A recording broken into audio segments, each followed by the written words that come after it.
Have you ever played against those tennis players that never miss? They feel like they're a wall. Or maybe you play those ones that literally try to go for every single shot. Or maybe you've played against those that try to get really tricky with you.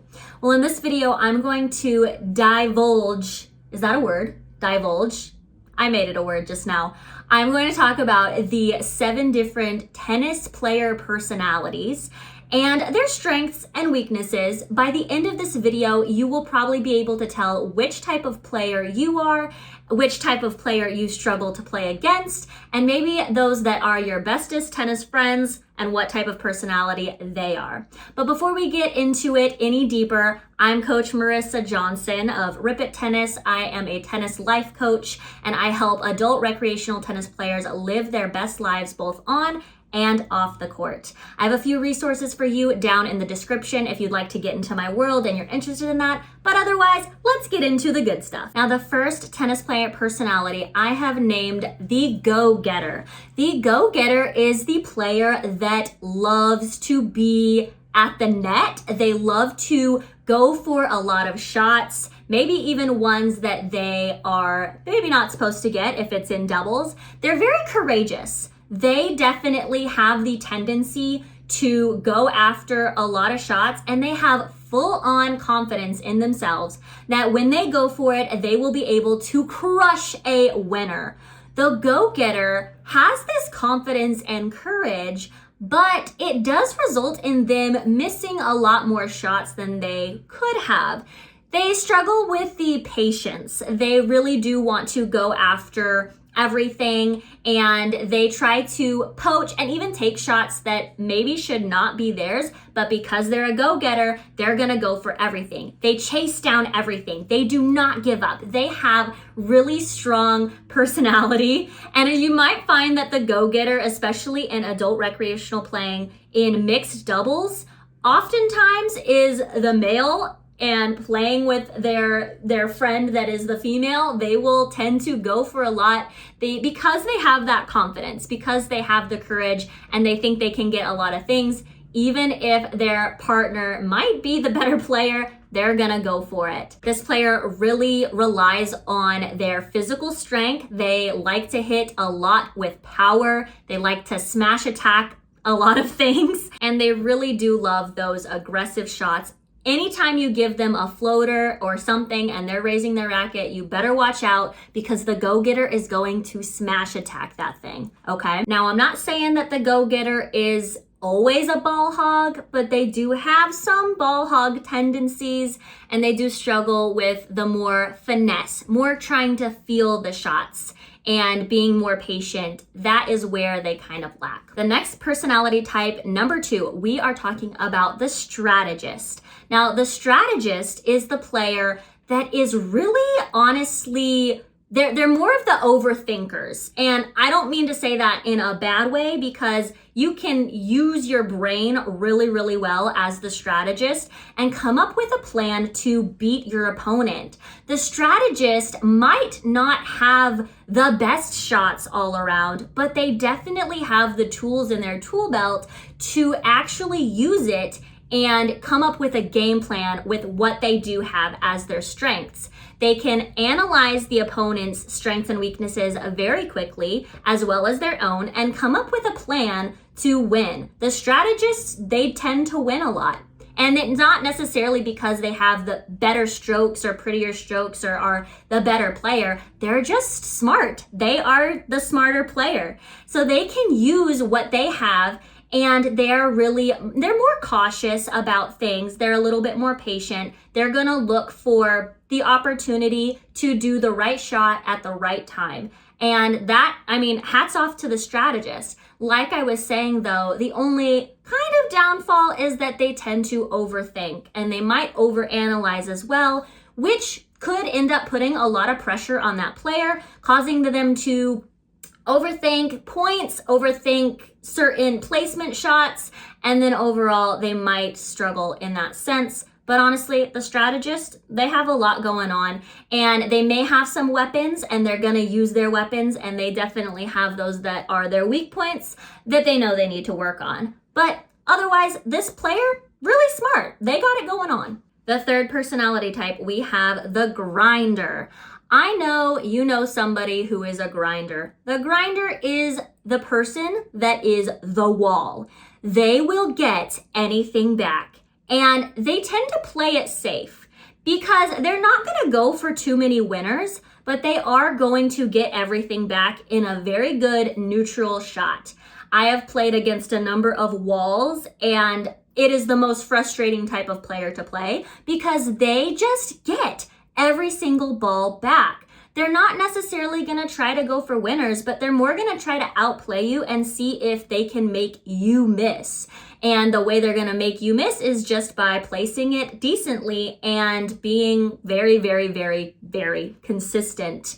Now, the grinder could also be what a lot of people deem as moonballers, but it does depend on the level of the player because the grinder could be somebody that's maybe on the lower level, they're more moonballing because they know they can get it in. But the higher level they get, the grinder is really tough because they are not moonballing. They're not going to give you the high shots that you can just put away. They're going to get it back effectively. So this grinder, they love to just be the wall. They love to get it back. They're rarely going to come to the net, but they might. And they do love the baseline. They love the baseline so much that that's their safe spot. They're going to play it from back there and just wait for you to miss. Yikes. Now, do not get me started on the grinders' physical abilities. They have the endurance. They have the speed. They have so many strengths on their side that keep them this consistently. And here's the thing. If they're playing against, let's say, a strategist or somebody that can really pinpoint and find their openings, the grinder may actually struggle. But grinder, really tough to beat. And their downfall is going to be, once again, not really taking too much initiative on trying to win the point very offensively. They're just playing more defense and getting it in. But hey, it works. The fourth personality type we have, I call the dreamer. And I call this person the dreamer because they like to be very creative with their playing style. This player is the one that is doing random stuff that they're totally like, why would you make that decision? But sometimes it works in their favor. They're doing random drop shots and slices and mixing up the pace and hitting it over there, hitting it in the corner. They are really actually super duper smart, but they're dreamers because they like to kind of more paint a creative picture on the tennis court. They're trying to get more like style points, I'll say. And because they're going for random stuff, this person is very unpredictable and hard to play. And you might look at them and say, like, why the heck would you try to go for this shot off of something like that? They're the ones when you give them that easy put away, like just smash it, but then they decide to do a drop shot instead or a little angle. And you're like, wow, that was making me look like a fool. The dreamer has that creativity. They have a lot of courage to try these things, even though they might not be their strengths. Downfall, it could cause some inconsistency for sure, because they're trying to be too, what I'll say is cute, or like I always say cute because when I try to do a drop shot on something that I should have just smashed away, I'm like, stop being so cute.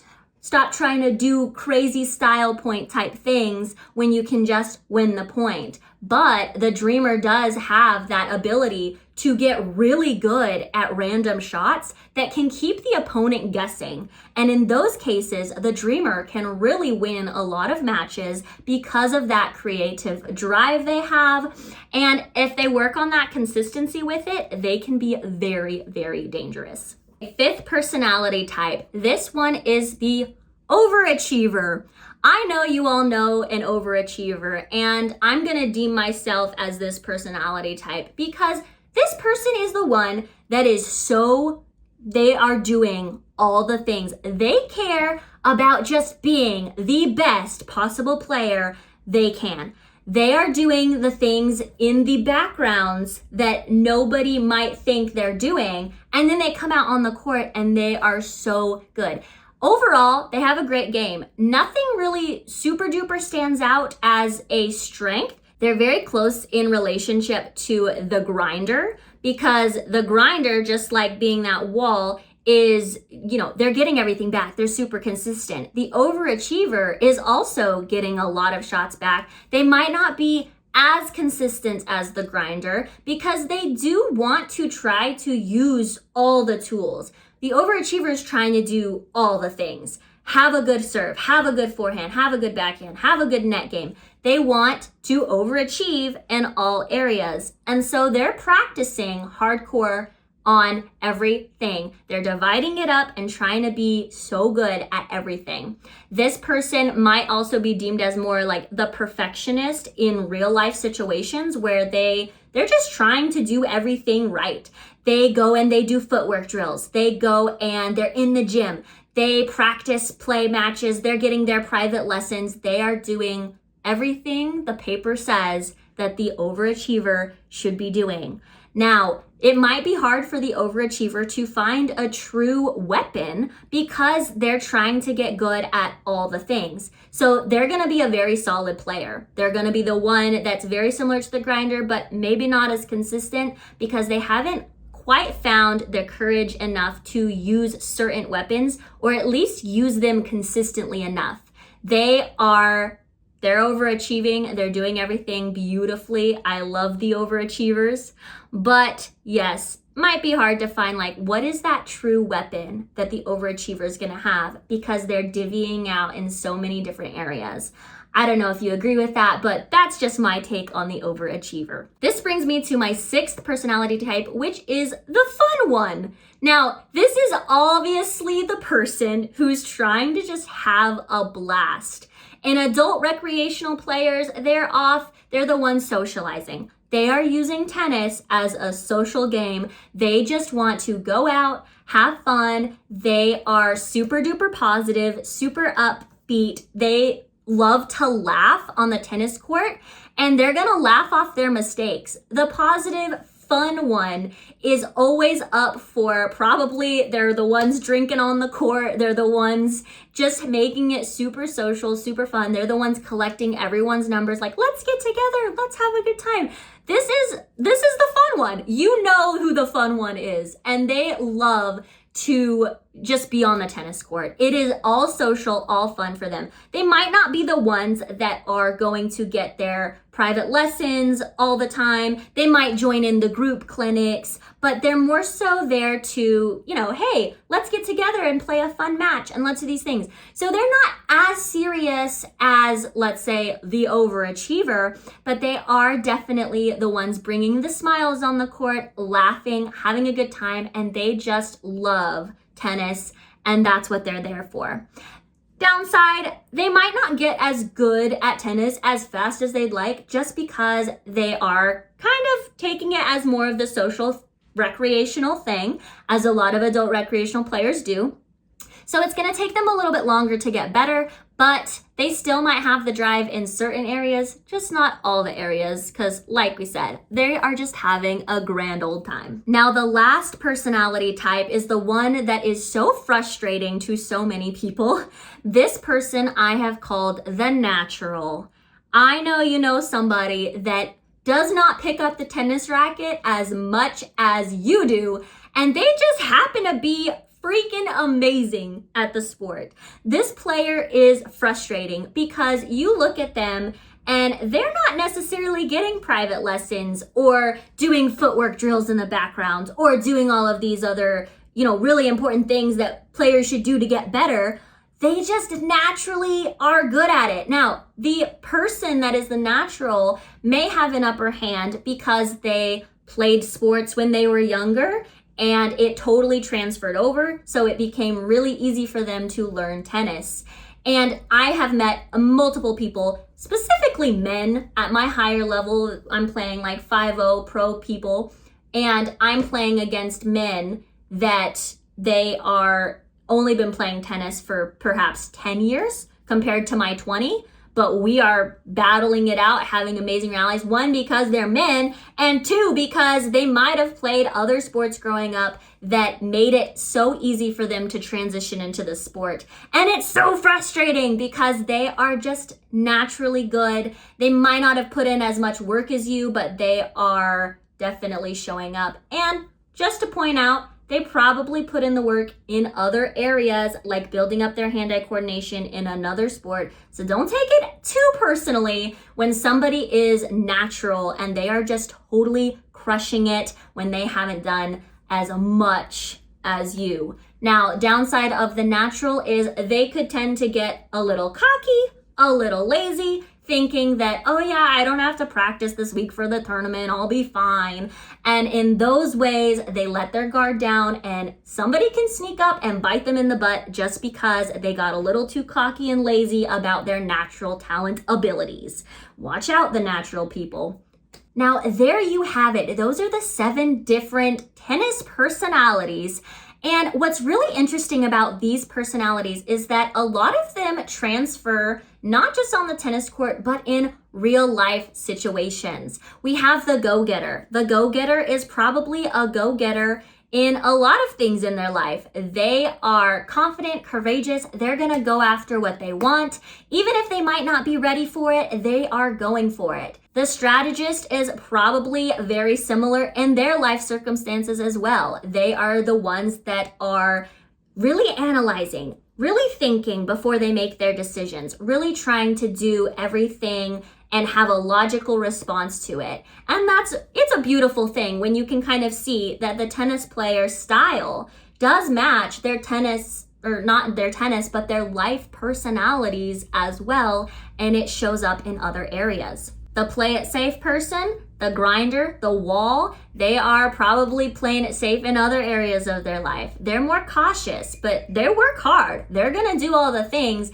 They might not take as many risks. Those dreamers, they're definitely dreaming in real life too. They like to get creative. They probably don't stay in one thing too long because they might get bored. They love to mix it up and they love to just have fun, play, and get creative with what is presented in front of them. That overachiever is definitely overachieving in a lot of areas in life. They're going and they're getting it. They are going to be putting in all the work behind the scenes so that they can achieve in every area of their life, not just in tennis. That fun one likes to be more carefree, take life as it comes, not take anything too seriously, but they just love to have fun and they bring that positive light to everyone that they come into contact with.